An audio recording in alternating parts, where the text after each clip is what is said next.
Welcome to another episode of Coffee and Whiskey with Ivy. We are still in summer, very, very colorful and very, very dry. You know, there are many stories that happen in a week, and I'm only interested in Singapore. But I spent the whole of yesterday trying to put a brilliant show for you.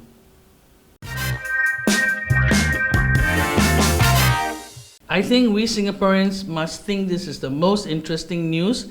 Electoral boundaries, drawing the battle lines. All we Singaporeans are interested is for our leaders to do what is good and what is right. We do not need gerrymandering and BS. We are not all totally stupid, right? All of us Singaporeans love our country, and all of us Singaporeans just want good and honest leaders to make our country a good place for us and our families. Cross island line running under nature reserve or skirting it both feasible, says LTA. Options for cross island line, of course there's many ways to skin a cat, right? But can we for a change think of how to build without having to bulldoze more plants, dig under the ground when there's a big tsunami coming soon, right? Why can't we seriously think of having these beautiful stations going around the park, right? Like Hyde Park in London, people get off, there's coffee shops around, then they go into the reserve for a walk. That is what everybody in the world is going after nowadays. People don't keep wanting to go underground, right? And especially in Singapore, when the sea levels are going to rise and we are going to dig in granite, and if the train is stuck underneath, how are we going to save these people? So just use common sense and think of the beauty of these stations around the park and how great a tourism attraction it will be.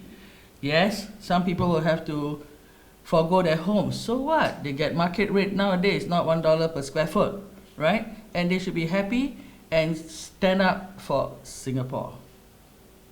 As this topic is of great interest to many of you, our poll question for this week is based on that.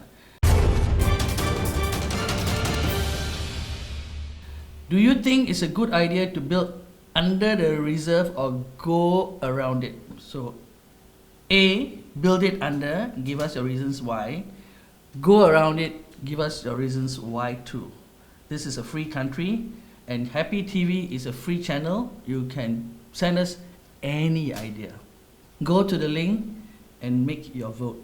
Thank you. And now for the poll results of last week's questions.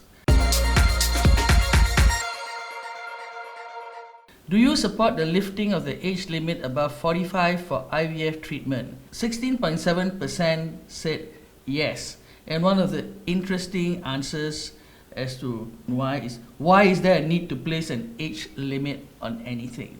For the 83.3% who said no and why, we picked these reasons out for you. They said it's expensive and the risk is high, it's dangerous for both mom and baby, and raising a family is out of the question at that old age. The results of the next poll question we had last week: are you willing to have children when you're young? 50% said yes, and this is the reason. Our children will be better developed when we are young. We have a higher chance of having healthy children. 50% said no, and these are the reasons why. Because it's very expensive, extracurricular classes, food, tuition, clothing, etc. Workload and living standard too high. I think they mean living costs too high. It costs too much to bring up a child. I may be jobless before I am 40. Depressing, but very, very good answers given by Singaporeans who voted on our Happy TV channel. I think they are very, very reasonable and honest people. Our leaders should ask us to do all their polls for them. Maybe they will get really seriously good and honest answers. Fulfilling aspirations of young couples, key part of 4G vision. You know, General Puducherry got it right. He said it's about infrastructure, the programming, and the attitude that we've got to help families bring up kids. We hope that in Punggol we have a good demonstration of what can be done. It should not only just be in Punggol, it should be in the whole of Singapore. People are simple. All they need to be happy is to have a good home that can house them comfortably without being squeezed as if though they are sardines. Get these important factors right, and people who love children will have children. As always, Han Fuk Kwang writes a very good thinking aloud article. Young Singaporeans will want a different city. A new generation will have different ideas from their parents on work, play, and life. He's a smart guy, and he writes very well. But our government is also full of very smart guys. Will they really listen to what the young people want? We must listen to the future of Singapore. It's the young people. Most of the young people I know are hardworking, they're smart, and they are not after money. They are more conscious of their conscience.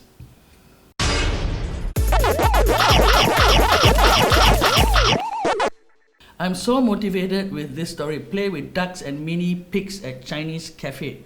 I'm going to introduce not ducks and pigs, but goats and cows and donkeys into Bollywood veggies. We are not interested in the personal affairs of people. Alright? It's their own business. But we are interested in this young girl's story. And this is the kind of story that makes me proud to be a Singaporean. So it is a story that motivates people in our country.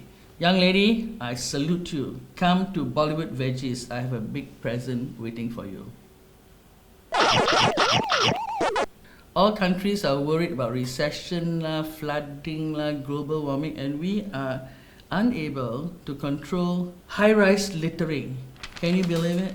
We are a smart nation. Put a camera everywhere and catch these litter pigs. How can a country like ours have people who throw sanitary pads down? Singaporeans, are they Singaporeans? Because 1 out of 2 of us are not Singaporeans. This is a very interesting article. Ex-Laser-mi sous chef starts Hokkien mee stall.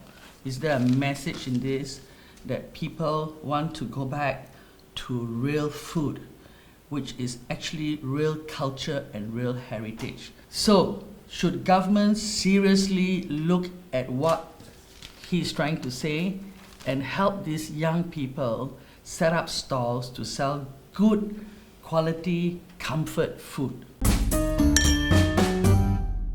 For some of you, I know this is your best part of my show. This week's plant is supposed to be J, which stands for Jambu and Jackfruit. But since we all live in these small HDB flats, you can't plant it unless you get rid of the prim and proper gardens and take over with edible gardens. So, we are doing a K for kangkong. This is the wild kangkong, and this is the one which you all eat. And it's very easy to grow. We warriors eat the wild one because you need to have teeth to chew it. And for you people, you just take this one, put inside, and be careful of mosquito breeding if you use water, but you can use soil. And then all you do is you just cut a bunch out. And you have kangkong with sambal.